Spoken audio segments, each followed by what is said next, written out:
Hey everybody, it's Jason Blaha here with Jason Blaha's Strength and Fitness, and today I want to chat with you guys and gals a little bit about the fact that bodybuilding and powerlifting both miss the mark when it comes to fitness sometimes. But a quick reminder, if you guys will please click like down below, greatly appreciate it. And drop me a comment, please, if you would. Thank you so much. So let's get over into this. And we have to have these conversations because, when we see the word fitness and we see fitness world and all this stuff online, we oftentimes see these groups highlighted. And I can pick on powerlifting. I've competed enough in powerlifting. I've had state records. I've been a meet judge. I've done pretty well in it. So I can pick on powerlifting too. We could definitely pick on bodybuilding, and I think we could even pick on natural bodybuilding. And I think, yes, we need to have these conversations about drugs. Of course we need to, because both groups have reached a point where they abuse drugs to the point, or potentially due to where it is absolutely insanely detrimental to health. And that's not even an anti-anabolic statement. Okay, I'm not even saying, testosterone and growth hormone in moderate amounts are even that big of a deal. But that's not what any of these people are doing. That's a separate argument. That's an argument we could sit down and really have. But that's not what these groups are doing. They're taking insane, ludicrous amounts of things that are clearly killing people young. We do see it more so in bodybuilding than in powerlifting, but we do see it in powerlifting, particularly with often the higher body fat. There's a problem there with that. I think we all agree when huge amounts of drugs are being used, obviously this is no longer fitness. Okay. All right. And we all understand this. But we have to have that conversation. But I think that's the problem we run into with the bodybuilding. I pointed out, they literally can't even train. So many bodybuilding methods, and I've made some videos on that, and the way that many of them train is to deal with the side effects of drugs and still be able to work out. It's like the only way they can get tension because of all the low back pumps and the cramps. They literally can't be athletic oftentimes. They can't successfully do during certain phases the big lifts they might want to do. They can't do the conditioning they need to do because of, again, the body weight they carry, some of the drugs impacting cardiovascular fitness and these things. They lose the ability to be fit and to be truly athletic or strong. To some degree, you'll see the same thing in powerlifting. So this is no longer fitness. I mean, let's setting aside the fact that if you're using enough drugs that it's cutting your life short, then that's obviously not fitness. But we also have to have that conversation that if they're taking so many that they can't even train in a way that allows them to be athletic, then it's also not fitness for a completely different reason, right? So we're dealing with two different elements of that. But what about the other ends of it? What about the body fat? What about the athletic side? Okay. Is even natural bodybuilding fitness?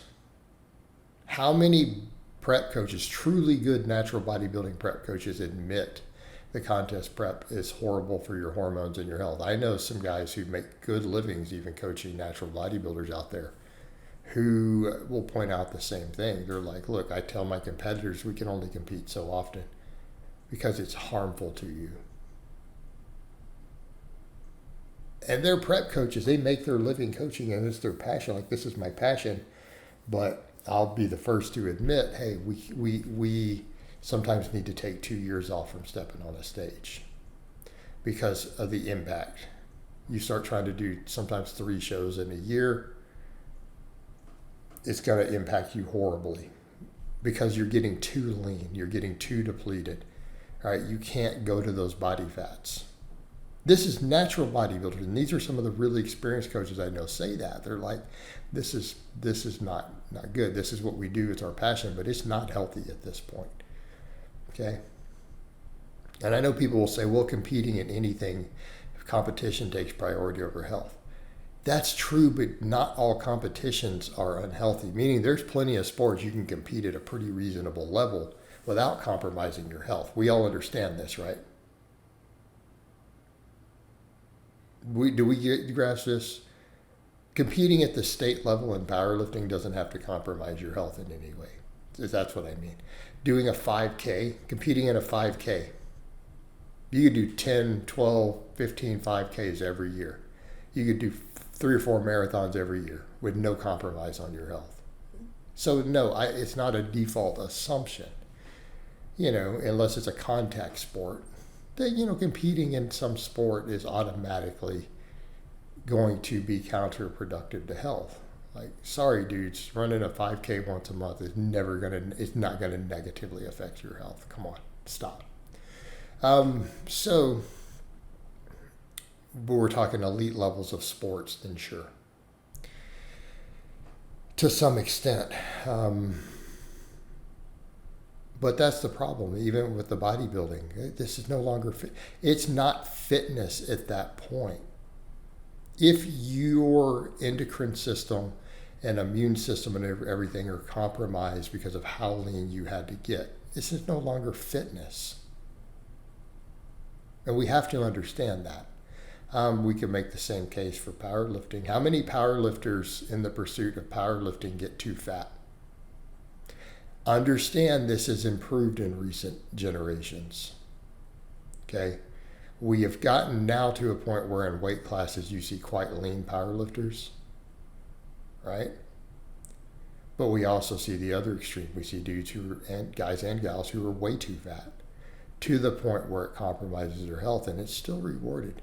So I would look at that and say, just because you're involved in this is not necessarily fitness. That's not fitness. Okay? If you're bulking to a point for the leverage is to where you're at an unhealthy body fat, this is not fitness anymore.